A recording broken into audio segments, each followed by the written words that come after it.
ಮಕ್ಕಳೇ, ಇಂದು ನಾವು ಈ ರಾಜ್ಯಶಾಸ್ತ್ರದ ಪಾಠದ ಬಗ್ಗೆ ನಾವು ತಿಳ್ಕೊಳ್ಳೋಣ. ಮಕ್ಕಳೇ, ನಮ್ಮ ದೇಶ ಯಾವುದು? ಭಾರತ. ಭಾರತ ದೇಶದಲ್ಲಿ ಯಾವ ಯಾವ ಜನಾಂಗಗಳಿದೆ? ಭಾರತ ದೇಶದಲ್ಲಿ ಯಾವ ಯಾವ ಜನಾಂಗಗಳಿದೆ? ಯಾವ ಜನಾಂಗ ಇರೋದು ಭಾರತ ದೇಶದಲ್ಲಿ? ಬುಡಕಟ್ಟು ಜನಾಂಗ, ಬುಡಕಟ್ಟು,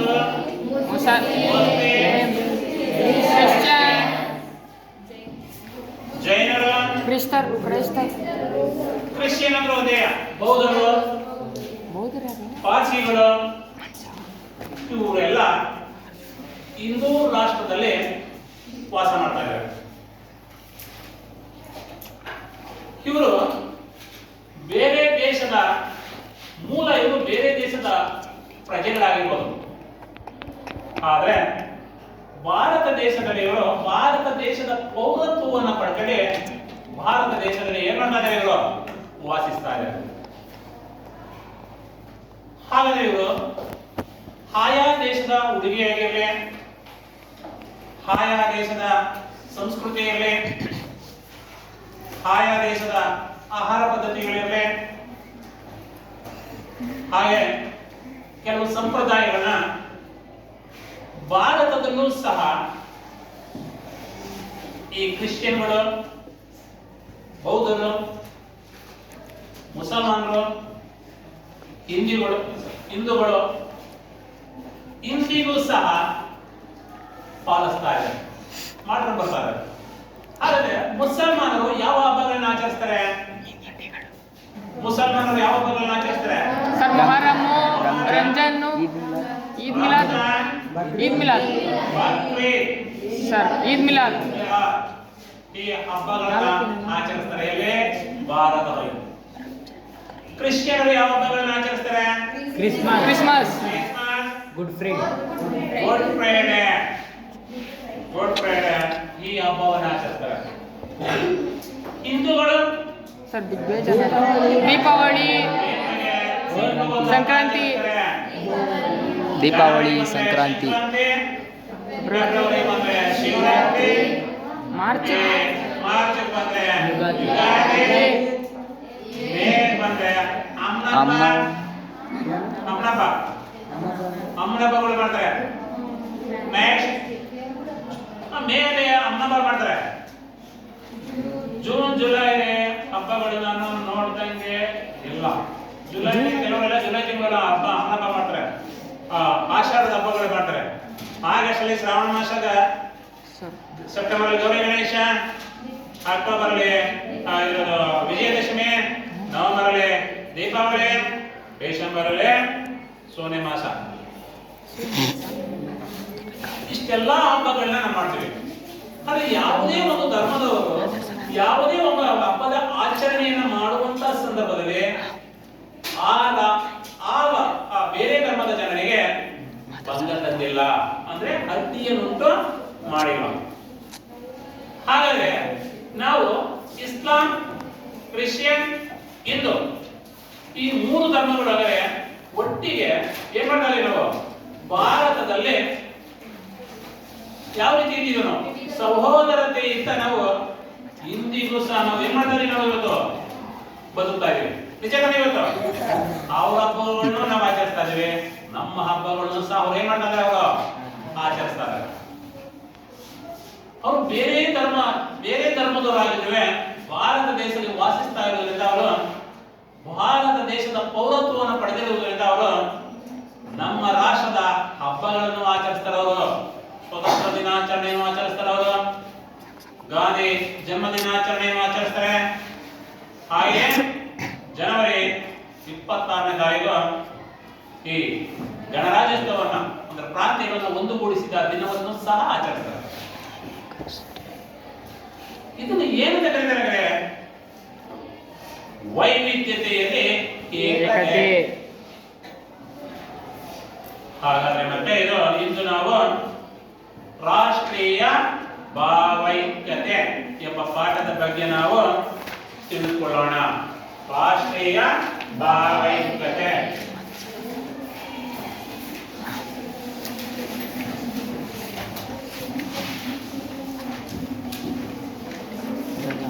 ಹೇಳಿದೆ ನಿಮಗೆ ಮಾತಾಡ್ತೀನಿ.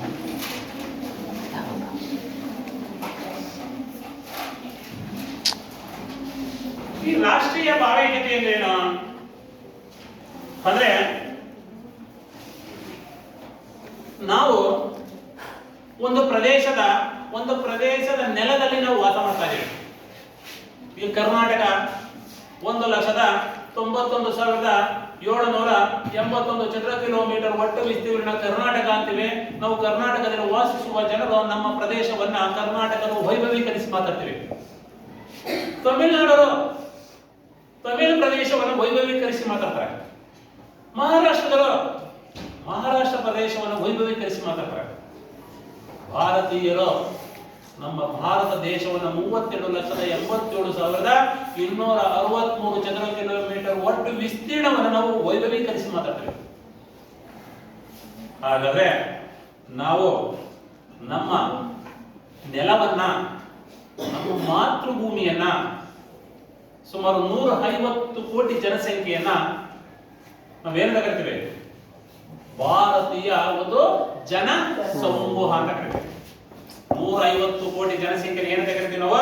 ಭಾರತದ ಒಂದು ಜನ ಸಮೂಹ. ರಾಜ್ಯಗಳಿಗೆ ಬಂದಂತ ಸಂದರ್ಭದಲ್ಲಿ ರಾಜ್ಯವನ್ನು ವೈಭವೀಕರಿಸಿ ಮಾತನಾಡುವಂಥದ್ದು. ಈಗ ಭಾರತ ಪ್ರಜೆ ನಮ್ಮ ಭಾರತ ದೇಶವನ್ನ ವೈಭವೀಕರಿಸಿ ಮಾತಾಡ್ತಾರೆ. ಬೇರೆ ದೇಶವನ್ನ ಕಡೆಗಣಿಸ್ತಾರೆ. ಚೀನಾವನ್ನ ಕಡೆಗಣಿಸ್ತಾರೆ. ಚೀನಾದವರು ಜಿರ್ಲೆ ತಿಂತಾರಂತೆ, ಎರೆಮಳ ತಿಂತಾರಂತೆ, ಏನೇನು ಹೇಳ್ತಾರೆ. ಬೇರೆ ದೇಶವನ್ನು ಕಡೆಗಣಿಸ್ತಾರೆ. ಚೀನಾದವರು ಭಾರತವನ್ನು ಕಡೆಗಣಿಸ್ತಾರೆ. ಹಾಗಾದ್ರೆ ಹಂಗಾರೆ ನಾವು ನಮ್ಮ ಮನೆಯನ್ನು ನಾವು ವೈಭವೀಕರಿಸುವುದು, ಬೇರೆ ಮನೆಯನ್ನ ತೆಗೊಳ್ಳೋದು ನಮ್ದು ಅದು.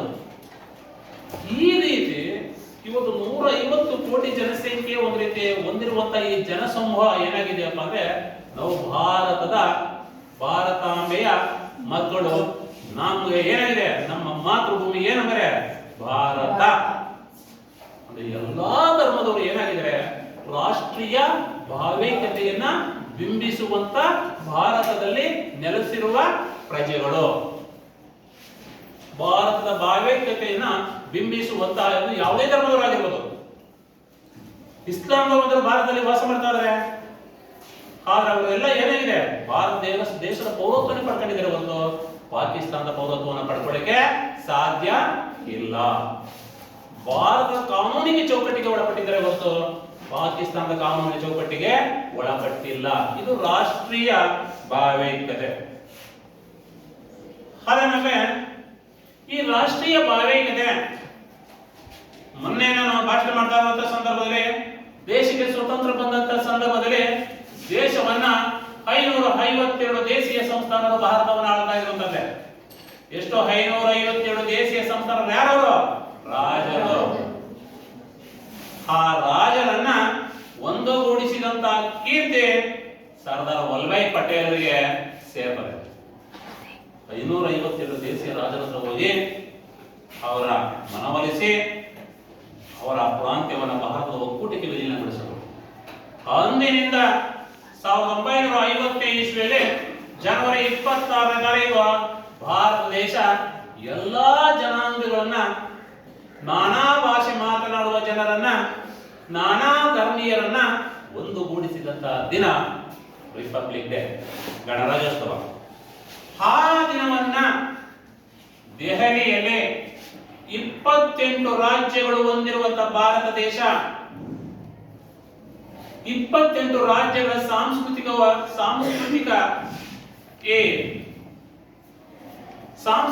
ಚಿತ್ರಗಳನ್ನ ಬಿತ್ತರಿಸುವಂತ ಸ್ತಬ್ಧ ಚಿತ್ರಗಳನ್ನ ದೆಹಲಿಯಲ್ಲಿ ಪೆರೇಡ್ ಮಾಡ್ತಾರೆ. ಅವರವರ ರಾಜ್ಯದ ಸಾಂಸ್ಕೃತಿಕವನ್ನ ವೈಭವೀಕರಿಸುವಂತದ್ದು ಜನವರಿ 24ನೇ ತಾರೀಕು ದೆಹಲಿಯಲ್ಲಿ ಪೆರೇಡ್ ಮಾಡಿ ಸೈನಿಕರು ಭಾರತದ ಶೌರ್ಯವನ್ನ ಪ್ರದರ್ಶನ ಮಾಡ್ತಾರೆ. ಹೌದು, ಮನೆ ಟಿವಿ ತೋರಿಸ್ತಾ ಇದ್ರು. ಫ್ರಾನ್ಸ್ ದೇಶದಿಂದ ತರಿಸಿಕೊಂಡಿರುವಂತಹ ಒಂದು ರಫೇಲ್ ಯುದ್ಧದ ವಿಮಾನ ಗಂಟೆಗೆ 900 ಕಿಲೋಮೀಟರ್ ಹೋಗುತ್ತೆ. ಗಂಟೆಗೆ 900 ಕಿಲೋಮೀಟರ್ ಹೋಗಿ ಶತ್ರುಗಳನ್ನ ಸೆರೆ ಬಡದೆ ವಾಪಸ್ ಬರ್ತಾರೆ. ಅದನ್ನೆಲ್ಲ ಮೊನ್ನೆ ರಿಪಬ್ಲಿಕ್ ಡೇನಲ್ಲಿ ಪ್ರದರ್ಶನ ಮಾಡಿದ್ರು. ಅಂತ ಇವತ್ತು ಈ ನಾನಾ ಧರ್ಮದವರು ಇವತ್ತು ಮುಸ್ಲಿಮರೆಲ್ಲ ಇವತ್ತು ಕ್ರಿಶ್ಚಿಯನರೆಲ್ಲ ಇವತ್ತು ಸಂತೋಷದಿಂದ ಇವತ್ತು ಈ ರಾಷ್ಟ್ರೀಯ ಹಬ್ಬಗಳನ್ನು ಮಾಡ್ತಾರೆ. ಸ್ವತಂತ್ರ ದಿನಾಚರಣೆ, ಗಾಂಧಿಯ ಜನ್ಮ ದಿನಾಚರಣೆ, ಹಾಗೆಯೇ ಗಣರಾಜ್ಯೋತ್ಸವ. ಇದನ್ನೆಲ್ಲ ಏನಂತ ಕರೀತಾರೆ? ರಾಷ್ಟ್ರೀಯ ಭಾವೈಕ್ಯತೆ ಅಂತ ಕರೀತಾರೆ. ಇಸ್ಲಾಂ ಧರ್ಮದ ನಿಯಮಗಳನ್ನ ಪಾಲಿಸಬಹುದು, ಇಸ್ಲಾಂ ಧರ್ಮದ ವಿಚಾರಗಳನ್ನ ಮುಸಲ್ಮಾನರು ಪಾಲಿಸಬಹುದು. ಆದರೆ ಭಾರತದ ಪ್ರಜೆಗಳಾಗಿರುವುದರಿಂದ ಭಾರತ ದೇಶವನ್ನ ವೈಭವೀಕರಿಸಿ ಭಾರತ ದೇಶದಲ್ಲಿ ವಾಸಿಸುವಂತಹ ಜನರ ಅಣ್ಣ ತಮ್ಮಂದಿರ ರೀತಿಯಲ್ಲಿ ಇವತ್ತು ಭಾರತ ದೇಶದ ಇವತ್ತು ಈ ಕೆಲವು ವಿಚಾರಗಳಿಗೆ ಇವತ್ತು ಏನಾಗ್ತದೆ, ಏನಾಗಿದೆ ಇವತ್ತು ಆಸ್ಪದ ಕೊಡುವಂತ ದಿನವಾಗಿದೆ. ಇವತ್ತು ನಾನಾ ಭಾಷೆ ಮಾತಾಡ್ಬೋದು ಅವರು, ನಾವು ಹಿಂದೂ ಮಾತಾಡ್ಬೋದು ಇವತ್ತು. ಹೌದಾ? ಅವರೆಲ್ಲ ಏನಾಗಿದ್ದಾರಪ್ಪ ಅಂದ್ರೆ ಭಾರತೀಯರು ಅಂತ ಅನ್ಸ್ಕೊಂಡಿರುವಂಥದ್ದು. ಈ ಭಾರತೀಯ ಇವತ್ತು ಏನಾಗಿದೆ, ಇವತ್ತು ಈ ಭಾರತ ದೇಶ ಇವತ್ತು ನಾನಾ ಭಾಷೆಯ ಮಾತನಾಡುವ ಇವತ್ತು ಜನರಿದ್ರು. ಇವತ್ತು ಏನಾಗಿದೆ, ಕೆಲವು ಸಂವಿಧಾನದಲ್ಲಿ 22 ಭಾಷೆಗಳನ್ನ ಇವತ್ತು ಏನಾಗಿದೆಯಪ್ಪ ಅಂತಂದ್ರೆ ಇವತ್ತು ಈ ಊರ್ಜಿತಗೊಳಿಸಿದೆ. 22 ಭಾಷೆಗಳನ್ನ ಇದರಲ್ಲಿ ಆ 22 ಭಾಷೆಗಳು ಇವತ್ತು ಮಾತನಾಡುವ ಜನರು ಇವತ್ತು ಭಾರತೀಯರು ಭಾರತ ದೇಶದಲ್ಲಿ ಇವತ್ತು ವಾಸವಾಗಿದ್ದಾರೆ. 22ಕ್ಕಿಂತ ಹೆಚ್ಚಾಗಿದ್ದಾರೆ, ಊರ್ಜಿತವಾಗಿರುವುದು ಹೆಚ್ಚು ಇದ್ದಾರೆ ಇವತ್ತು. ಆದ್ರೆ ಇವತ್ತು ಅವರು ಯಾರು ಇವತ್ತು ತೊಡಕನ್ನ ಇವತ್ತು ಉಂಟು ಮಾಡಿಲ್ಲ. ಬೇಗ ಅವಳಿಗೆ ಮಲಗಿದೆಯಲ್ಲ, ಯಾಕಮ್ಮ? ಹೀಗೆ ಇವತ್ತು ಕ್ರೈಸ್ತರು, ಬೌದ್ಧರು, ಇವತ್ತು ಪಾರ್ಸಿಗಳು ಎಲ್ಲ ಇವತ್ತು ನಾನಾ ಜನಾಂಗಗಳು ಇವತ್ತು ಭಾರತದಲ್ಲಿ ಇವತ್ತು ಈ ವೈವಿಧ್ಯತೆಯಲ್ಲಿ ಏಕತೆಯನ್ನ ಸಾರುವಂತ ಇವತ್ತು ಈ ಭಾರತ ದೇಶದಲ್ಲಿ ಇವತ್ತು ಒಂದೇ ನೆಲೆಯಲ್ಲಿ ಇವತ್ತು ವಾಸ ಮಾಡ್ತಾ ಇದ್ದಾರೆ. ಅವ್ರಿಗೆಲ್ಲ ಇವತ್ತು ಇಸ್ಲಾಂದವ್ರು ಕೇಳಿದ್ರೆ ಇವತ್ತು ನೀವು ಯಾವ ದೇಶ ಅಂದ್ರೆ ಪಾಕಿಸ್ತಾನ, ಭಾರತನೇ ಅಂತ ಕರೆಯೋದು. ಯಾಕೆ ಭಾರತ ದೇಶದಲ್ಲಿ ವಾಸ ಮಾಡ್ತಾರೆ. ಕ್ರಿಶ್ಚಿಯನ್ ಕೇಳಿದ್ರೆ ಅವರು ಏನಂದ್ರೆ ಭಾರತ ಅಂತ ಕೇಳಿದ್ರು. ಬೌದ್ಧ ಧರ್ಮ ಕೇಳಿದ್ರೆ ಅವ್ರು ಯಾವ ದೇಶ ಕೇಳಿದ್ರೆ ಭಾರತ ಅಂತ ಕರೆಯೋದು. ಇದು ರಾಷ್ಟ್ರೀಯತೆಯಲ್ಲಿ ಭಾವೈಕ್ಯತೆ. ಇವತ್ತು ಎಲ್ಲಾ ದೇಶದವರು ಇವತ್ತು ಭಾರತ ದೇಶದಲ್ಲಿ ಇವತ್ತು ವಾಸ ಮಾಡ್ತಾ ಇದ್ದಾರೆ. ಇದು ಭಾವೈಕ್ಯತೆಯನ್ನು ಬಿಂಬಿಸುವಂಥದ್ದು. ಇದು ಹಾಗೆ 28 ರಾಜ್ಯಗಳು ಇವತ್ತು ಭಾವೈಕ್ಯತೆಯನ್ನು ಬಿಂಬಿಸುವಂತಹ ಇವತ್ತು ಒಂದು ದೆಹಲಿಯಲ್ಲಿ ಇವತ್ತು ಈ ಪೆರೇಡ್ ಅನ್ನು ಮಾಡಿ ಇವತ್ತು ನಾವು ಭಾರತೀಯರು ಅನ್ನೋದು ಬೇರೆ ರಾಷ್ಟ್ರಗಳಿಗೆ ಇವತ್ತು ಶತ್ರು ರಾಷ್ಟ್ರಗಳಿಗೆ ಇವತ್ತು ಏನಕ್ಕೆ ಎಚ್ಚರಿಕೆಯ ಸಂದೇಶವನ್ನ ಇವತ್ತು ರವಾನಿಸುವಂಥದ್ದು. ಇದು ರಾಷ್ಟ್ರೀಯ ಭಾವೈಕ್ಯತೆ. ವೈವಿಧ್ಯತೆಯಲ್ಲಿ ಏಕತೆ. ಏನು ವೈವಿಧ್ಯತೆಯಲ್ಲಿ ಏಕತೆ? ನಾವು ಭಾರತ ದೇಶ ಭೌಗೋಳಿಕ ಪ್ರದೇಶವನ್ನು ಹೊಂದಿದೆ. ಏನು ಭೌಗೋಳಿಕ ಪ್ರದೇಶ? ಉತ್ತರ ಭಾರತ, ದಕ್ಷಿಣ ಭಾರತ. ದಕ್ಷಿಣ ಭಾರತದಲ್ಲಿ 3 ಗಡಿಗಳನ್ನ ಹೊಂದಿರುವಂತದ್ದು, 3 ಸಮುದ್ರಗಳನ್ನ ಹೊಂದಿರುವಂತದ್ದು. ಹಿಂದೂ ಮಹಾಸಾಗರ, ಬಂಗಾಳ ಕೊಲ್ಲಿ, ಅರಬ್ಬಿ ಸಮುದ್ರ. ಆದರೆ 3 ಜಲ ಸಮುದ್ರಗಳನ್ನು ಹೊಂದಿದೆ. ಆದರೆ ಉತ್ತರ ಭಾರತದಲ್ಲಿ ಭೌಗೋಳಿಕವಾಗಿ ನೆಲವನ್ನ ಹೊಂದಿದೆ. ನೆಲವನ್ನ ಹೊಂದಿದೆ ಅಂದ್ರೆ ಬೇರೆ ದೇಶದ ಗಡಿಯನ್ನ ಹಂಚಿಕೊಂಡಿದೆ. ಹಾಗಾದ್ರೆ Pakistan, China, Nepal, Tibet, Afghanistan, Burma, Bangla ಇವನ್ನೆಲ್ಲ ನೆರೆಯ ರಾಷ್ಟ್ರಗಳು ಅಂತ ಕರೀತಾರೆ. ಭಾರತದ ಭೂಗಡಿಯನ್ನ ಹಂಚಿಕೊಂಡಿರುವಂತ ನೆರೆಯ ರಾಷ್ಟ್ರಗಳು. ಹಾಗಾದ್ರೆ ಇವತ್ತು ಈ ನೆರೆಯ ರಾಷ್ಟ್ರಗಳು ಇವತ್ತು ಏನಾಗಿದೆ? ಇವತ್ತು ಭಾರತದ ಉತ್ತರ ತುತ್ತ ತುದಿ. ಭಾರತದ ಉತ್ತರ ತುದಿ ಯಾವುದು? ಉತ್ತರ ಭಾರತದ ತುತ್ತ ತುದಿ ಯಾವುದು? ಜಮ್ಮು ಕಾಶ್ಮೀರ. ಜಮ್ಮು ಕಾಶ್ಮೀರದ ಹಿಮಾಲಯ ಪರ್ವತ. ದಕ್ಷಿಣ ಭಾರತ ತುತ್ತ ತುದಿ ಯಾವುದು? ಕನ್ಯಾಕುಮಾರಿ.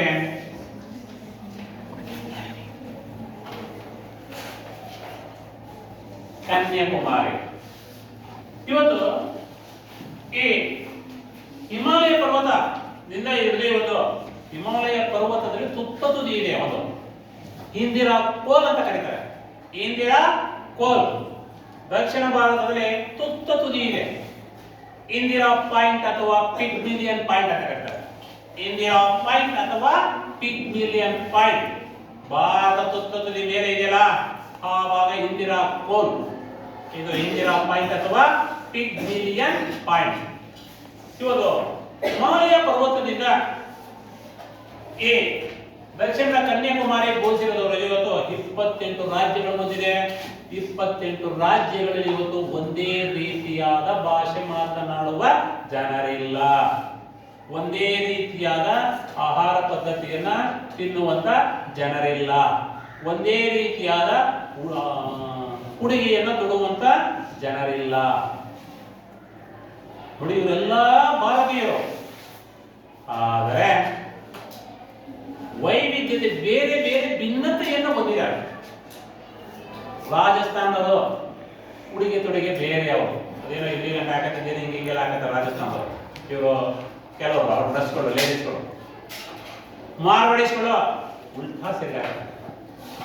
ನಮ್ಮ ಉತ್ತರ ಕರ್ನಾಟಕದವರು ಕಚ್ಚೆ ಪಚ್ಚೆ ಹಾಕ್ತಾರೆ. ಶೇಖರು ಜುಬ್ಬ ಎಲ್ಲ ಬಿಟ್ಕೊಂಡು ಇಲ್ಲಿವರೆಗೆ ಗಡ್ಡ ಬಿಟ್ಕೊಂಡಿರ್ತಾರೆ ಅಲ್ವಾ? ಮುಸಲ್ಮಾನರು ಅವರು ಜುಬ್ಬ ಪೈಜಾಮ ಹಾಕೊಂಡು ಅವರು ಇಲ್ಲಿವರೆಗೆ ಕೆಲವರು ಗಡ್ಡ, ಮೌಲ್ಯಗಳು ಕೆಲವು ಗಡ್ಡ ಬಿಟ್ಕೊಂಡಿರ್ತಾರೆ. ಹಿಂದೂಗಳ ಮೇಲೆ ಚಡ್ಡಿ, ಪ್ಯಾಂಟು, ಶರ್ಟು, ಪಂಚೆ ಇವೆಲ್ಲ ಹಾಕೊಂಡಿರ್ತಾರೆ. ನಿಜ ತಾನೇ ಇವತ್ತು? ನೋಡಿ, ಇವರೆಲ್ಲ ಭಾರತೀಯರು. 28 ರಾಜ್ಯಗಳು ಇದು ಭಾರತ ಒಕ್ಕೂಟದಲ್ಲಿ ಸೇರ್ಕೊಂಡಿದೆ. ಆ 28 ರಾಜ್ಯಗಳಿವೆ. ಒಂದೇ ರೀತಿಯಾದ ಜನರು, ಭಾಷೆ ಮಾತನಾಡುವ ಜನರಿಲ್ಲ. ಆಹಾರ ಪದ್ಧತಿಗಳಿಲ್ಲ, ಸಂಪ್ರದಾಯಗಳಿಲ್ಲ, ಆಚಾರ ವಿಚಾರಗಳಿಲ್ಲ, ಉಡುಗೆ ತೊಡುಗೆ ಇಲ್ಲ, ಎಲ್ಲ ಭಿನ್ನತೆ. ಇದನ್ನ ವೈವಿಧ್ಯತೆಯಲ್ಲಿ ಏಕತೆ ಅಂತ ಕರೀತಾರೆ. ಬೇರೆ ಬೇರೆ ಏನೇ ಮಾಡ್ಕೊಂಡ್ರು, ಅವ್ರ ಭಾಷೆ ಮಾತನಾಡಿದ್ರೆ, ಅವ್ರು ತಿನ್ನುವ ಆಹಾರ ಪದ್ಧತಿ ಬದಲಾವಣೆ ಇದ್ರೆ, ಅವ್ರ ಹಾಕೊಳ್ಳೋ ಬಟ್ಟೆ, ಆಹಾರ, ಉಡುಗೆ ತೊಡುಗೆ ಬೇರೆ ಇದ್ರೆ, ಇವರೆಲ್ಲ ಏನಾಗಿದೆ? ಏಕತೆ. ಇವರೆಲ್ಲ ಯಾರು? ಭಾರತೀಯರೇ. ಇದು ವೈವಿಧ್ಯತೆಯಲ್ಲಿ ಏಕತೆ. ಎಲ್ಲ ನೀವು ಇಲ್ಲಿ 9ನೇ ತರಗತಿಯರು ಯಾವ್ಯಾವ ಊರಿಂದ ಬಂದಿದ್ದೀರಿ ಅಲ್ವಾ? 9ನೇ ತರಗತಿ ಹೋಗಲು ಕೂತಿದ್ದೀರಿ. ನಿಜ ತಾನೇ ಇದು? ಇದು ನೀವು ಇದೇನಂತ ಇದು ಕಾಣಿಸ್ತದೆ. ಇದು ವೈವಿಧ್ಯತೆಯಲ್ಲಿ ಏಕತೆ. ಶಾಲೆ ಬಿಟ್ರೆ ಚದುರಿ ಹೊರಟೋಗ್ತೀರಿ. ಆ ಮೂಲೆ ಈ ಮೂಲೆ, ಆ ಸಂಧಿ ಈ ಸಂಧಿ ಹೋಗಿ ಬಿದ್ದಿ ಮನೆ ಸೇರ್ಕೊಳ್ತೀರಿ ಅಲ್ಲ? ಒಳಗಡೆಗೆ ಬಂದ್ರೆ ವೈವಿಧ್ಯತೆಯಲ್ಲಿ ಏಕತೆ. ನೀವು ಆಗಲೇ 10ನೇ ತರಗತಿಯವರೆಗೆ ನೀವು ಏನಾಯ್ತು? ನೀವು ನಾವೆಲ್ಲ ಒಂದೇ. ನಾವು ಬೇರೆ ಬೇರೆ ಊರಿನಿಂದ ಬಂದ್ರು ನಾವೆಲ್ಲ ಒಂದೇ. ಎದುರಿಸುವಂತ ಶಕ್ತಿ ನಮಗೂ ಇದೆ ಅಂತ ನೀವು ತೋರಿಸ್ತೀರಿ. ಯಾವುದು? ಇದು ಒಗ್ಗಟ್ಟು, ಇದು ಏಕತೆ. ಹಿಂಗೆ ಇವತ್ತು ಭಾರತ ದೇಶದಲ್ಲಿ ಇವತ್ತು ಈ ವೈವಿಧ್ಯತೆಯಲ್ಲಿ ಏಕತೆಯನ್ನು ಇವತ್ತು ಬಿಂಬಿಸುವಂತ ಕೆಲವು ಭಾಷೆ ಮಾತನಾಡುವ ಜನರು, ಕೆಲವು ಧರ್ಮದ ಜನರು ಇಂದಿಗೂ ಸಹ ಏನಾಗಿದೆ ಇವತ್ತು ಇದ್ದಾರೆ. ಇವತ್ತು ಹಾಗಾದ್ರೆ ವೈವಿಧ್ಯತೆಯಲ್ಲಿ ಏಕತೆ ಮೂಡಿಸುವ ಅಂಶಗಳ್ಯಾವ? ಯಾವುದು? ವೈವಿಧ್ಯತೆಯಲ್ಲಿ ಏಕತೆಯನ್ನು ಮೂಡಿಸುವ ಅಂಶಗಳು. ವೈವಿಧ್ಯತೆಯಲ್ಲಿ ಏಕತೆಯನ್ನು ಮೂಡಿಸುವ ಅಂಶಗಳು. ವೈವಿಧ್ಯತೆಯಲ್ಲಿ ಏಕತೆಯನ್ನು ಮೂಡಿಸುವಂತ ಅಂಶಗಳು ಒಂದು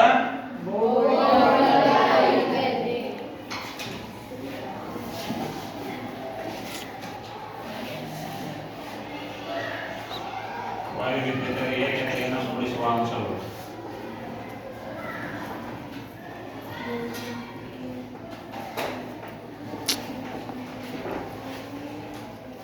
ಒಂದನೇದ ಭೌಗೋಳಿಕ ಐಕ್ಯತೆ. ಎರಡನೇದ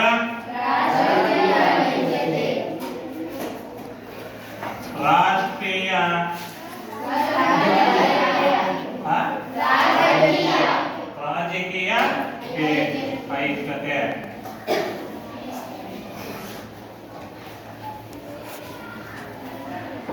ಮೂರನೇದು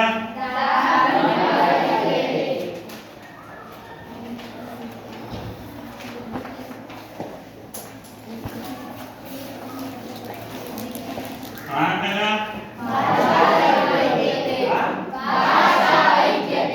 ಭಾಷಾ ಐಕ್ಯತೆ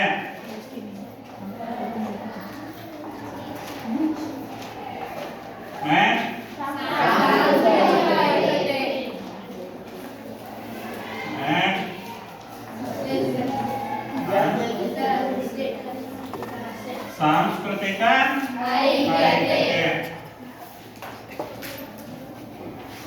ಭೌಗೋಳಿಕ ಐಕ್ಯತೆ ಭೌಗೋಳಿಕ ಐಕ್ಯತೆ ಅಂದ್ರೆ ಏನು? ಭಾರತ ದೇಶ ಪೂರ್ವ ಪಶ್ಚಿಮ ಉತ್ತರ ದಕ್ಷಿಣ ಪೂರ್ವ ಮತ್ತು ಪಶ್ಚಿಮ ಉತ್ತರ ಮತ್ತು ದಕ್ಷಿಣ ನಾ ಹೇಳಿದಂಗೆ ದಕ್ಷಿಣದಲ್ಲಿ ಪೂರ್ವದಲ್ಲಿ ಬಂಗಾಳ ಕೊಲ್ಲಿ ಇದೆ, ಪಶ್ಚಿಮದಲ್ಲಿ ಅರಬ್ಬಿ ಸಮುದ್ರ ಇದೆ, ದಕ್ಷಿಣದ ತುತ್ತ ತುದಿಯಲ್ಲಿ ಹಿಂದೂ ಮಹಾಸಾಗರ ಇದೆ. ಹಾಗಾಗಿ ಇವತ್ತು ಈ ಮೂರು ಸಮುದ್ರಗಳು ಉತ್ತರ ಭಾರತ ಭೂಮಿಯನ್ನ ಪ್ರತ್ಯೇಕವಾಗಿ ಬೇರ್ಪಡಿಸಿದೆ. ಉತ್ತರ ಭಾರತವನ್ನ ಸಮುದ್ರಗಳಿಂದ ಬೇರ್ಪಟ್ಟಿರುವಂಥದ್ದು. ಯಾಕಪ್ಪ ಅಂತಂದ್ರೆ ಇವತ್ತು ಈ ಸಮುದ್ರ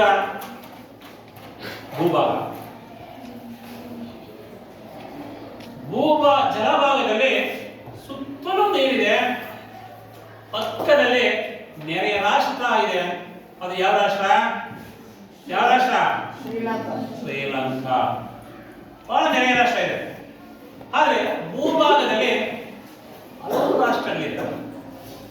ಭೂಭಾಗದಲ್ಲಿ ಏನಾಗಿದೆ? ಹಲವು ರಾಷ್ಟ್ರಗಳಿದೆ. ಹೀಗೆ ಸಮುದ್ರಗಳು ಸಹ ಹಿಂದೂ ಮಹಾಸಾಗರ, ಬಂಗಾಳ ಕೊಲ್ಲಿ, ಅರಬ್ಬಿ ಸಮುದ್ರ ಅಂತ ಮೂರು ಸಮುದ್ರಗಳಿಂದ ಬೇರ್ಪಟ್ಟಿರುವಂತದ್ದು ಭೌಗೋಳಿಕವಾಗಿ. ಶ್ರೀಲಂಕಾ ನಮ್ಗೆ ಇಲ್ಲಿವರೆಗೂ ಬರಬೇಕು ಭೂಗಡಿ ಜಲಗಡಿ, ಭಾರತ ಇಲ್ಲಿವರೆಗೂ ಬರಬೇಕು ಅಂತಿದೆ. ಅರಬ್ಬಿ ಸಮುದ್ರ ಹಾಗೆ ಇದೆ, ಬಂಗಾಳ ಕೊಲ್ಲಿ ಹಂಚ್ಕೊಂಡಿದೆ, ನಮ್ಮ ಸಮುದ್ರ ಇಲ್ಲಿವರೆಗೂ ಬರಬೇಕು ಅಂತ. ಬೈ ಚಾನ್ಸ್ ಮೀನುಗಾರರು ಮೀನನ್ನು ಹಿಡ್ಕೊಂಡು ಒಳಗಡೆ ಹೊರಟಬಿಟ್ರೆ ನಮ್ಮ ದೇಶಕ್ಕೆ ಹೇಗೆ ಬಂದ್ರೆ ಅನುಮತಿ ಇಲ್ಲದೆ ನೆನ್ಬಿಟ್ಟು ಹಿಡಿದು ಒಳಗಡೆ ಹಾಕಿರ್ತಾರೆ. ಇವರು ಭಯೋತ್ಪಾದಕರಿರ್ಬೋದು, ಇವರು ಉಗ್ರಗಾಮಿಗಳಿರ್ಬೋದು ಅಂತ ಹಿಡಿದು ಒಳಗಡೆ ಹಾಕಿರ್ತಾರೆ. ಹಾಗೆ ಜಲಗಡಿಯಲ್ಲೂ ಸಹ ಏನಾಗಿದೆ ಇವತ್ತು ಗುರುತಿಸ್ಕೊಂಡಿರುವಂಥದ್ದು ಇವತ್ತು. ಇದು ಭೌಗೋಳಿಕ ಐಕ್ಯತೆ. ಹಾಗೆಯೇ ರಾಜಕೀಯ ಐಕ್ಯತೆ. ಏನು ರಾಜಕೀಯ? ಭಾರತ ದೇಶಕ್ಕೆ ಜನವರಿ 26, 1950ನೇ ಇಸ್ವಿಯಲ್ಲಿ ಭಾರತ ದೇಶಕ್ಕೆ ಏನಾಯ್ತು? ಎಲ್ಲಾ ಧರ್ಮದವರು ಇವತ್ತು ಭಾರತ ದೇಶದಲ್ಲಿ ವಾಸ ಮಾಡ್ತಾರೆ. ಇವತ್ತು ಎಲ್ಲಾ ಧರ್ಮದವರು ಏನಾಗಿದೆ? ಇವತ್ತು ಭಾರತ ದೇಶದ ಕಾನೂನಿನ ಚೌಕಟ್ಟಿಗೆ ಒಳಪಟ್ಟಿದ್ದಾರೆ. ಅದಕ್ಕೆ ಸಂವಿಧಾನವನ್ನ ಡಾಕ್ಟರ್ ಬಾಬು ರಾಜೇಂದ್ರ ಪ್ರಸಾದ್ ಅವರು, ಡಾಕ್ಟರ್ ಅಂಬೇಡ್ಕರ್ ಅವರು, ಬಿ ಆರ್ ಅಂಬೇಡ್ಕರ್ ಅವರು ಸಂವಿಧಾನ ರಚಿಸಿದ ಅದಕ್ಕೋಸ್ಕರನೇ. ಇಲ್ಲವಾಗಿದೆ ನನ್ನ ಮನೆಗೆ ನಾನೇ ರಾಜ, ನಿಮ್ಮ ಮನೆಗೆ ನೀವೇ ರಾಜ, ನಿಮಗೆ ಬೇಕಾದ ನೀವೇ ಕಾನೂನು ಮಾಡ್ಕೊಳ್ಳ್ರಿ, ಅವ್ರು ಬೇಕಾದ ಅವರೇ ಕಾನೂನು ಮಾಡ್ಕೊಳ್ಳ್ರಿ. ಹಂಗಾದ್ರೆ ಭಾರತ ದೇಶ ಏನಾಗ್ತಿತ್ತು? ಗುರುತಿಸಕ್ಕಾಗ್ತಾ ಇರಲಿಲ್ಲ. ಭಾರತ ದೇಶಗಳು ಇತರ ರಾಷ್ಟ್ರಗಳು ಗುರುತಿಸಕ್ಕಾಗ್ತಾ ಇರಲಿಲ್ಲ. ಇವತ್ತು ಭಾರತ ದೇಶಗಳು ಇವತ್ತು ಎಷ್ಟು ಮಟ್ಟಿಗೆ ಇವತ್ತು ಬೆಳೆದಿದೆ ಅಂದ್ರೆ, ಬೇರೆ ದೇಶಗಳು ಇವತ್ತು ನಮ್ಮನ್ನ ಗುರುತಿಸುವಷ್ಟು ಇವತ್ತು ಅಷ್ಟು ಮಟ್ಟಿಗೆ ಇವತ್ತು ಅಭಿವೃದ್ಧಿನ ಕಂಡಿರುವಂಥದ್ದು. ಹಾಗಾದ್ರೆ ಭಾರತ ದೇಶ ಏನಾಗಿದೆ ಇವತ್ತು? ಒಂದು ರೀತಿ ಈ ಏಕ ಪೌರತ್ವವನ್ನು ಹೊಂದಿದೆ. ಒಬ್ಬ ಮನುಷ್ಯ ನೀನು ಭಾರತದಲ್ಲಿ ವಾಸ ಮಾಡ್ತಾರೆ, ಭಾರತ ದೇಶದ ಪೌರತ್ವವನ್ನು ಪಡ್ಕೊಂಡಿರೋದು. ನಾನು ಪಾಕಿಸ್ತಾನದಿಂದ ಬಂದಿನಿ, ಆ ದೇಶದ ಪೌರತ್ವವನ್ನು ಪಡಿತೀನಿ, ಆಗಲ್ಲ. ನಿನಗೆ ಆ ದೇಶದ ಪೌರತ್ವ ಪಡಿ, ಇಲ್ಲ ಈ ದೇಶದ ಪೌರತ್ವ. ನೀನು ಕ್ರಿಶ್ಚಿಯನ್ ಆಗಿರ್ಬೋದು, ನೀನು ಭಾರತದಲ್ಲಿ ವಾಸ ಮಾಡ್ತಾ ಇದ್ದೀರಿ, ಭಾರತ ಕಾನೂನನ್ನು ನೀನು ಗೌರವಿಸಬೇಕು. ನನ್ನ ದೇಶದ ಕಾನೂನು, ಅಮೆರಿಕ ದೇಶದ ಕಾನೂನನ್ನು ಗೌರವಿಸ್ತೀನಿ ಅಂದ್ರೆ ಆಗಲ್ಲ. ನಮ್ಮ ಭಾರತ ಪ್ರಜೆ ಅಮೆರಿಕ ದೇಶದಲ್ಲಿ ವಾಸ ಮಾಡ್ತಾವನೆ ಅಂತಂದ್ರೆ ಅಮೆರಿಕ ದೇಶದ ಕಾನೂನನ್ನು ಅವನು ಏನ್ ಮಾಡ್ಬೇಕು? ಅವನ ಗೌರವಿಸಬೇಕು. ಅಲ್ಲಿ ಒಂದು ಶಿಕ್ಷಣ ಇರಲಿ, ಒಂದು ರಾಜಕೀಯ ವ್ಯವಸ್ಥೆ ಇರಲಿ, ಕಾರ್ಯಾಂಗದ ವ್ಯವಸ್ಥೆಯಲ್ಲೇ, ನ್ಯಾಯಾಂಗದ ವ್ಯವಸ್ಥೆಯಲ್ಲೇ, ಶಾಸಕಾಂಗದ ವ್ಯವಸ್ಥೆ ಎಲ್ಲ ಏನಾಗಿದೆ ಇವತ್ತು ನಾವು ರಾಜಕೀಯ ವ್ಯವಸ್ಥೆಯಲ್ಲಿ ಕಾಣ್ತೀವಿ. ಇವತ್ತು ಭಾರತದ ಇವತ್ತು ಸಂವಿಧಾನದ ಇವತ್ತು ಏನಾಗಿದೆಯಪ್ಪ ಅಂದ್ರೆ ಈ ಶಾಸಕಾಂಗದಿಂದ ಇವತ್ತು ನ್ಯಾಯಾಂಗ ವ್ಯವಸ್ಥೆ ಬೇರ್ಪಟ್ಟಿದೆ. ಯಾವುದೇ ಒಬ್ಬ ವ್ಯಕ್ತಿ, ಯಾವುದೇ ಒಬ್ಬ ಧರ್ಮದ ಪ್ರಜೆ ತಪ್ಪು ಮಾಡಿದರೆ ಅವರಿಗೆ ಶಿಕ್ಷೆಯನ್ನ ವಿಧಿಸುವಂತ ಹಕ್ಕು ನ್ಯಾಯಾಂಗದ ವ್ಯವಸ್ಥೆ ಇದೆ. ಯಾವುದೇ ಒಬ್ಬ ವ್ಯಕ್ತಿಯ ಮೂಲಭೂತ ಹಕ್ಕುಗಳನ್ನು ಕಿತ್ಕೊಂಡಿದ್ರೆ ಆ ವ್ಯಕ್ತಿಗೆ ನ್ಯಾಯವನ್ನು ಒದಗಿಸಿ ಕೊಡುವಂತ ನಿಟ್ಟಿನಲ್ಲಿ ನಮ್ಮ ನ್ಯಾಯಾಂಗ ವ್ಯವಸ್ಥೆ ಇವತ್ತು ಇದೆ. ಅದಕ್ಕೆ ಇವತ್ತು ಎಷ್ಟು ಇವತ್ತು 105 ಕೋಟಿ ಜನಸಂಖ್ಯೆ ಇದ್ರು ಇವತ್ತು ಎಲ್ಲರೂ ಏನಾಗಿದ್ದಾರೆ, ಇವತ್ತು ಏಕ ಪೌರತ್ವವನ್ನ ಹೊಂದಿದಾರ ಹೊಂದಿಲ್ವಾ? ಹೊಂದಿದ್ದಾರೆ. ಏಕ ಪೌರತ್ವನೇ ಹೊಂದಿರೋದು, ಶಿಕ್ಷಣವೇ ಹೊಂದಿರೋದು, ಎಲ್ಲರಿಗೂ ನ್ಯಾಯಾಂಗ ವ್ಯವಸ್ಥೆ ಒಂದೇ ಇರೋದು, ಎಲ್ಲರಿಗೂ ಕಾರ್ಯಾಂಗ ವ್ಯವಸ್ಥೆನೇ ಇರೋದು. ಬೇರೆ ಬೇರೆ ಭಿನ್ನತೆ ಇಲ್ಲ. ಅವರು ಯಾವುದೇ ಒಬ್ಬ ಮುಸಲ್ಮಾನ ಇವತ್ತು ಶಾಸಕಾಂಗ ವ್ಯವಸ್ಥೆಯಲ್ಲಿ ಇರೋದು, ಅವನು ಭಾರತ ದೇಶದ ಕಾನೂನನ್ನೇ ಗೌರವಿಸ್ತಾನೆ, ಅವನು ಭಾರತ ದೇಶದ ಏಕ ಪೌರತ್ವನೇ ಪಡೆದಿರ್ತಾರೆ, ಭಾರತ ದೇಶದ ಕಾನೂನಿನ ಚೌಕಟ್ಟಿಗೆ ಅವನ ಒಳಪಟ್ಟಿರ್ತಾನೆ. ಕಾನೂನನ್ನು ಎಲ್ಲರೂ ಪಾಲಿಸುವಂಥದ್ದು. ನೆಕ್ಸ್ಟ್, ಧಾರ್ಮಿಕ ಐಕ್ಯತೆ. ನಮ್ಮ ಭಾರತ ದೇಶದ ಸಂವಿಧಾನದಲ್ಲಿ ಯಾವುದೇ ಒಬ್ಬ ಪ್ರಜೆ ನಿಮಗೆ ಇಷ್ಟಾನುಸಾರವಾಗಿ ನೀವು ಯಾವುದೇ ಒಂದು ಧರ್ಮವನ್ನ ನೀವು ಅನುಸರಿಸಬಹುದು. ಕ್ರಿಶ್ಚಿಯನ್ ಹೋಗ್ತೀನಿ ಅಂದ್ರೆ ಹೋಗ್ಬೋದು, ಇಸ್ಲಾಂ ಧರ್ಮಕ್ಕೆ ಹೋಗ್ತೀನಿ ಅಂದ್ರೆ ಹೋಗ್ಬೋದು. ಅಲ್ಲಿ ಯಾರುವೆ ಭಂಗ ತರುವಂತ ಕೆಲಸವನ್ನ ಯಾರುವೆ ಮಾಡುವಂತಿಲ್ಲ.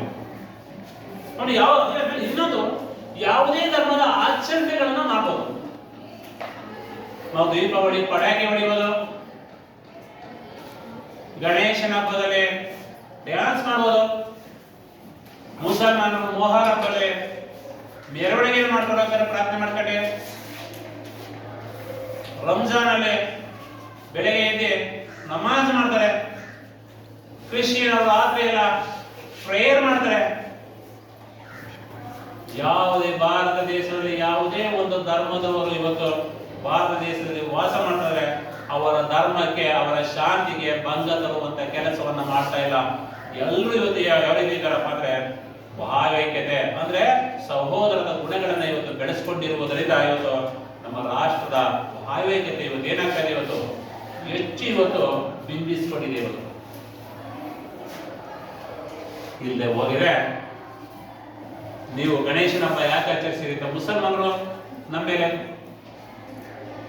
ಎಗ್ರು ಬಿಡೋರು, ನೀವೇಕೆ ರಂಜಾನನ್ನ ಯಾಕೆ ನೀವು ಆಚರಿಸ್ತೀವಿ ಅಂತ ಎಗ್ರು ಬಿಡೋರು? ನಮ್ಮ ಆಹಾರ ವ್ಯವಸ್ಥೆ ನಮ್ಮ ಭಾರತದ ಒಕ್ಕೂಟದಲ್ಲಿ ಇಲ್ಲ. ಅವ್ರು ಯಾವುದೇ ಧರ್ಮದವರಾದ್ರೂ ಯಾವುದೇ ಇವರ ಹಬ್ಬ ಹರಿದಿನಗಳನ್ನ, ಕೆಲವು ಸಂಪ್ರದಾಯಗಳನ್ನ ಆಚರಿಸ್ಕೊಂಡು ಹೋಗ್ತಾ ಇದ್ದಾರೆ. ಇದು ರಾಷ್ಟ್ರೀಯ ಭಾವೈಕ್ಯತೆ. ನೆಕ್ಸ್ಟ್, ಭಾಷಾ ಐಕ್ಯತೆ. ಕ್ರಿಶ್ಚಿಯನರು ಇಂಗ್ಲಿಷ್ ಭಾಷೆಯಲ್ಲಿ ಮಾತಾಡ್ತಾರೆ, ಮುಸಲ್ಮಾನರು ಉರ್ದು ಭಾಷೆಯಲ್ಲಿ ಮಾತಾಡ್ತಾರೆ ಅಲ್ವಾ? ಹಿಂದೂಗಳು ಕನ್ನಡ ಭಾಷೆಯಲ್ಲಿ ಮಾತಾಡ್ತಾರೆ. ಇವತ್ತು ಆಯಾಯ ಧರ್ಮದವರು ಇವತ್ತು ಆಯಾಯ ಭಾಷೆಗೆ ಹೆಚ್ಚು ಪ್ರಾಧಾನ್ಯತೆಯನ್ನ ಕೊಟ್ಟುಕೊಂಡಿದ್ದಾರೆ. ಆದರೂ ಅವರು ಭಾರತ ದೇಶದಲ್ಲಿ ಇವತ್ತು ವಾಸ ಮಾಡ್ತಾ ಇರೋದ್ರಿಂದ ನೀವು ಭಾರತದ ಭಾಷೆಯನ್ನೇ ಮಾತನಾಡಿ. ಈಗ ಕರ್ನಾಟಕದಲ್ಲಿ ಮುಸಲ್ಮಾನರು ಇದ್ದಾರೆ, ಕನ್ನಡ ಭಾಷೆ ಮಾತನಾಡುವಂತ ಯಾರು ಹೇಳ್ತಾ ಇಲ್ಲ. ಅವರು ಧರ್ಮದ ಭಾಷೆ, ಅವರು ಉರ್ದು ಮಾತಾಡ್ತಾ ಇದ್ದಾರೆ. ಕರ್ನಾಟಕದಲ್ಲಿ ತಮಿಳುನಾಡು ಬಂದೆ ತಮಿಳು ಭಾಷೆ ಮಾತಾಡ್ತಾ ಇದ್ದಾರೆ. ಮರಾಠಿರು ಮಹಾರಾಷ್ಟ್ರದವರು ಮರಾಠಿ ಭಾಷೆಯಲ್ಲಿ ಮಾತಾಡ್ತಾ ಇದ್ದಾರೆ. ಆಯಾಯ ಭಾಷೆಗೆ ಅವರು ವೈಭವಿ ಅಂದ್ರೆ ಆಯಾ ಭಾಷೆ ಮಾತನಾಡುವ ಜನರು ಇವತ್ತು ಭಾರತ ದೇಶದಲ್ಲಿ ಇವತ್ತು ವಾಸ ಮಾಡ್ತಾ ಇದ್ರೆ ಯಾರು ಇವತ್ತು ಅವರಿಗೆ ಧಕ್ಕೆ ತರುವಂತ ಕೆಲಸವನ್ನ ಯಾರು ಮಾಡ್ತಾ ಇಲ್ಲ. ಇದು ಸರ್ವಧರ್ಮ ಸಮನ್ವಯತೆಯನ್ನ ಸಾಧಿಸುವಂಥದ್ದು. ಎಲ್ಲಾ ಧರ್ಮದವರಿಗೂ ಭಾರತ ದೇಶದಲ್ಲಿ ನೆಲೆಸುವಂತ ಅವಕಾಶ ಇದೆ. ಅದಕ್ಕೆ ಸರ್ವ ಜನಾಂಗದ ಶಾಂತಿಯ ತೋಟ ಅಂತ ಕರೀತಾರೆ. ಎಲ್ಲ ಧರ್ಮದವರು ಇವತ್ತು ನೆಮ್ಮದಿಯಿಂದ ಭಾರತದಲ್ಲಿ ಬದುಕಬಹುದು. ಇದು ಭಾಷಾ ಐಕ್ಯತೆ. ಹಾಗೆ ಸಾಂಸ್ಕೃತಿಕ ಐಕ್ಯತೆ. ಏನು ಸಾಂಸ್ಕೃತಿಕ ಐಕ್ಯತೆ? ಮುಸಲ್ಮಾನರು ಊರ್ಕಾಗ್ತಾರೆ, ಕ್ರಿಶ್ಚಿಯನರು ಮೇಲಿಂದ ಕೆಳಗಡೆ ನಿಲುವಂಗಿ ತೊಡ್ತಾರೆ, ಹಿಂದೂಗಳು ಹೆಂಗೆ ಬೇಕು ನೋಡಕ್ಕಾಗಲ್ಲ. ನೋಡಿ, ಅವರು ಆಹಾರ ಪದ್ಧತಿ ಬೇರೆ ಇದ್ರೂ ಅವ್ರ ಉಡುಗೆ ತೊಡುಗೆ ಬೇರೆ ಇದ್ರೂ ನಮ್ಮಲ್ಲಿ ಇದೇ ಬಟ್ಟೆಯನ್ನ ಧರಿಸಿ ಅಂತ ಯಾರು ಅವರ ಮೇಲೆ ಒತ್ತಡವನ್ನ ಹಾಕ್ತಾ ಇಲ್ಲ. ಇದೇ ಆಹಾರವನ್ನ ತಿನ್ನಿ ಅಂತ ಯಾರುವೇ ಒತ್ತಡವನ್ನ ಹಾಕ್ತಾ ಇಲ್ಲ.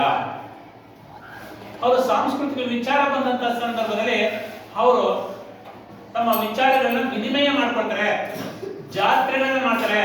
ಯಾರು ನಮ್ಮ ಮೇಲೆ ಒತ್ತಡ ಆಗ್ತಾ ಇಲ್ಲ, ನಾವು ಅವ್ರ ಮೇಲೆ ಒತ್ತಡ ಆಗ್ತಾ ಇಲ್ಲ. ಇದು ಸಮನ್ವಯತೆ. ಎಲ್ಲಾ ಜನಾಂಗಗಳು ಶಾಂತಿಯಿಂದ ನೆಲೆಸುವಂಥದ್ದು.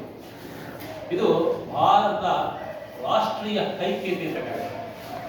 ಭಾರತ ದೇಶ ಒಂದೇ ಜನಾಂಗಕ್ಕೆ ಸೀಮಿತವಾಗಿಲ್ಲ, ಆದ್ರೆ ಎಲ್ಲಾ ಜನಾಂಗಕ್ಕೂ ಒಂದೇ ಒಂದು ಧ್ವಜ. ಯಾವುದು? ರಾಷ್ಟ್ರೀಯ ಧ್ವಜ. ಎಲ್ಲಾ ಜನಾಂಗಕ್ಕೂ ಒಂದೇ ಒಂದು ಪ್ರಾಣಿ. ಯಾವುದು ರಾಷ್ಟ್ರೀಯ ಪ್ರಾಣಿ? ಎಲ್ಲಾ ಜನಾಂಗಕ್ಕೂ ಒಂದೇ ರಾಷ್ಟ್ರೀಯ ಪ್ರಾಣಿ. ಎಲ್ಲಾ ಜನಾಂಗಕ್ಕೂ ಒಂದೇ ಒಂದು ಹೂವು, ಕಮಲ. ಎಲ್ಲಾ ಜನಾಂಗಕ್ಕೂ ಒಂದೇ ಒಂದು ಹಣ್ಣ, ಮಾವಿನ ಹಣ್ಣ. ಎಲ್ಲಾ ಜನಾಂಗಕ್ಕೂ ರಾಷ್ಟ್ರೀಯ ಮರ, ಆಲದ ಮರ. ಅದು ನೋಡಿ, ಅವರು ಬೇರೆ ಧರ್ಮದವರ ಆಚರಣೆ ಮಾಡ್ತಾರೆ, ಬೇರೆ ಏನಾದ್ರು ಅನುಸರಿಸ್ತಾರೆ, ಭಾಷೆ ಮಾತಾಡ್ರೆ, ಊಟ ಮಾಡ್ರಿ, ಉಡುಗೆ ತೊಡುಗೆ ಇರಲಿ, ಆದ್ರೆ ಆಚಾರ ವಿಚಾರ ಬೇರೆ ಬೇರೆ ಇದ್ರೂ ಎಲ್ಲಾ ಧರ್ಮದವರಿಗೂ ರಾಷ್ಟ್ರಧ್ವಜ ಒಂದೇ ರಾಷ್ಟ್ರಧ್ವಜ. ಆ ರಾಷ್ಟ್ರಧ್ವಜವನ್ನು ನಾವು ಎಲ್ಲಾ ಧರ್ಮದವರು ಏನ್ ಮಾಡ್ತಾ ಇದ್ದಾರೆ? ಗೌರವಿಸ್ತಾರೆ ರಾಷ್ಟ್ರಧ್ವಜವನ್ನ. ಯಾಕಪ್ಪ ಅಂತಂದ್ರೆ ಇವತ್ತು ಆ ರಾಷ್ಟ್ರಧ್ವಜಕ್ಕೆ ಅದನ್ನ ಸಮರ್ಪಣೆ ಮಾಡ್ಕೊಳ್ಬೇಕಾದ್ರೆ ಎಷ್ಟೋ ಜನರ ತ್ಯಾಗ ಬಲಿದಾನ ಇದೆ. ನಾನು ಮೊನ್ನೆ ಭಾಷಣದಲ್ಲಿ ಹೇಳ್ತಾರೆ, ಕಳೆದ ಆಗಸ್ಟ್ ತಿಂಗಳಲ್ಲಿ ನೀವು ಈ ಭಾರತದ ಧ್ವಜಕ್ಕೆ ಸೆಲ್ಯೂಟ್ ಕೊಡ್ದಂಗೆ ಜನವರಿ 26 ಹೊಡಿಲಿಲ್ಲ ನೀವು. ಇದು ನಿಜವಾಗ್ಲೂ. ಯಾಕಪ್ಪ ಅಂದ್ರೆ ಆಗ ಹೆಡ್ ಮಾಸ್ಟರ್ ಇದ್ರು, ನೋಡಿದ್ರೆ ಎಂತತಿ ಬಹಳ ಬಿಗಿಯಾಗಿ ನೋಡ್ಕೊಂಡು ಕ್ಲೀನ್ ಆಗಿ ಕೆರೇಟ್ ಮಾಡ್ಕೊಂಡು ಸೆಲ್ಯೂಟ್ ಹೊಡ್ಕೊಂಡು ಹೋದ್ರಿ. ಈಗ ಎಲ್ಲ ಅವರಷ್ಟು ಅವರೇ ಮಾತಾಡ್ಕೊಂಡು ಸುಮ್ಗೆ ಹೀಗೆ ಕೈ ಎತ್ಕೊಂಡು ಹೋಗ್ರಿ. ಹಾಗಾದ್ರೆ ಆ ರಾಷ್ಟ್ರಧ್ವಜವನ್ನ ಇವತ್ತು ಶಿಲ್ಪ ಆರಿಸ್ಬೇಕಾದ್ರೆ ಎಷ್ಟೋ ಜನದ ಇವತ್ತು ತ್ಯಾಗ ಬಲಿದಾನ ಇದೆ. ಅವರು ಪ್ರಾಣವನ್ನೇ ಮುಡಿಪಾಗಿದ್ದೆ ನಮ್ಗೆ ಇವತ್ತು ಬದುಕುವಂತ ಅವಕಾಶವನ್ನು ಕಲ್ಪಿಸಿಕೊಟ್ಟಿದ್ದಾರೆ. ಅಂತ ರಾಷ್ಟ್ರಧ್ವಜಕ್ಕೆ ನಾವು ಒಂದು ನಿಮಿಷ ನಾವು ಏನ್ ಮಾಡ್ತಾ ಇದೀವಿ? ಈ ಗೌರವವನ್ನು ಸೂಚಿಸ್ತಾ ಇರಲಿಲ್ಲ. ಈ ರೀತಿಯಾಗಿ ಏನಾಗ್ತಾವಪ್ಪ ಅಂದ್ರೆ ಇವು ಕೆಲವೆಲ್ಲ ಪಡ್ಕೊಂಡಾಗ್ತದೆ. ಇವರು ಬೇರೆ ಧರ್ಮದವರೇನ ಹಿಂದೂ ಧರ್ಮದವರಾಗಿ ರಾಷ್ಟ್ರಧ್ವಜಕ್ಕೆ ಸೆಲ್ಯೂಟ್ ಹಿಡಿದ್ರೆ ನಗರಕ್ಕೆ ಹೋಗ್ತಿದ್ರು. ಇದು ಆಗ್ಬಾರ್ದು. ಇದು ಯಾಕಪ್ಪ ಅಂದ್ರೆ ಭಾರತ ದೇಶ ಜಾತ್ಯತೀತ ರಾಷ್ಟ್ರ. ಭಾರತ ದೇಶ ಇವತ್ತು ಜಾತ್ಯತೀತ ರಾಷ್ಟ್ರದಲ್ಲಿ ಇವತ್ತು ಪ್ರಬಲವಾಗಿ ಎಲ್ಲರೂ ಇವತ್ತು ಭಾರತ ದೇಶವನ್ನು ನಂಬಿದ್ದಾರೆ. ಇವತ್ತು ಭಾರತದ ತತ್ವ ಸಿದ್ಧಾಂತಗಳನ್ನು ಇವತ್ತು ನಂಬಿದ್ದಾರೆ. ಇವತ್ತು ಭಾರತ ದೇಶದಲ್ಲಿ ಇವತ್ತು ಕೆಲವು ನಂಬಿಕೆಗಳು ಇವತ್ತು ಇಂದಿಗೂ ಎಲ್ಲಾ ಧರ್ಮದವ್ರಿಗೆ ನಂಬಿಕೆಗಳು ಇವತ್ತು ಇಂದು ಆಗಿ ಇವತ್ತು ನಿಜವಾಗಿ ಇವತ್ತು ಉಟ್ಕೊಂಡಿದೆ. ಇವತ್ತು ಅಂತ ಇವತ್ತು ಪ್ರಜಾಪ್ರಭುತ್ವ, ಇವತ್ತು ಭಾರತ ದೇಶ ದೊಡ್ಡ ಪ್ರಜಾಪ್ರಭುತ್ವ ರಾಷ್ಟ್ರ. ಆ ಪ್ರಜಾಪ್ರಭುತ್ವದಲ್ಲಿ ಇವತ್ತು ಪ್ರತಿಯೊಬ್ಬರು ಇವತ್ತು ಪೌರರು ಇವತ್ತು ಏನಾಗಿದೆ? ಇವತ್ತು ಸಮನಾಗಿ ಸಮಾನತೆಯನ್ನ ಇವತ್ತು ಸಮಾನತೆಯಿಂದ ಸಮಾಧಾನದಿಂದ ಇವತ್ತು ಬದುಕ್ತಾರೆ. ಇವತ್ತು ಆ ಸಮಾನತೆಯನ್ನು ಕಲ್ಪಿಸಿಕೊಡುವುದಕ್ಕೋಸ್ಕರ ಸರ್ಕಾರ ಇವತ್ತು 1ನೇ ತರಗತಿಯಿಂದ ಅಂದ್ರೆ 6 ವರ್ಷದಿಂದ ಇವತ್ತು 13 ವರ್ಷದವರೆಗೆ ಇವತ್ತು 14 ವರ್ಷದ ಮಕ್ಕಳಿಗೆ ಇವತ್ತು ಉಚಿತ ಕಡ್ಡಾಯ ಶಿಕ್ಷಣ ಅಂತ ಸಾರಿರುವುದು. ಎಲ್ಲಾ ಧರ್ಮದವರು ಶಿಕ್ಷಣವನ್ನು ಪಡೆಯಬಹುದು.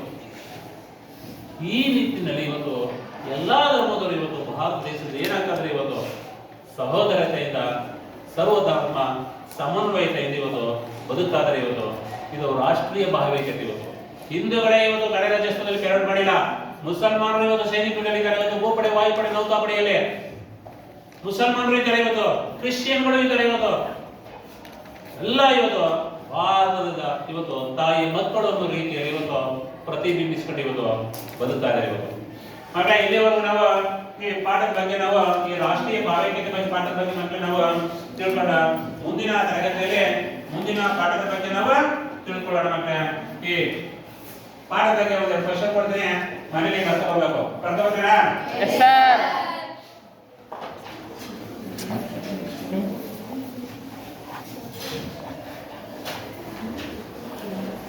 ಒಂದೇ ಪ್ರಶ್ನೆ, ಭಾವೈಕ್ಯತೆಯ ಅರ್ಥ ತಿಳಿಸಿ. ಭಾವೈಕ್ಯತೆಯನ್ನು ಮೂಡಿಸುವ ಅಂಶಗಳು ಯಾವ್ಯಾವ?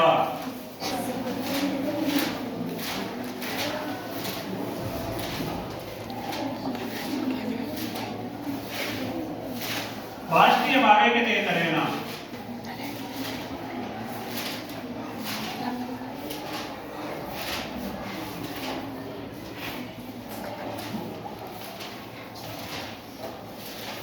ಮೂರು ಪ್ರಶ್ನೆಗೆ ನೀವು ಉತ್ತರವನ್ನು ನಾಳೆಗೆ ಬರ್ಕೊಬರ್ಬೇಕು. ಬರ್ಕೊಬರ್ತೀವಲ್ಲ?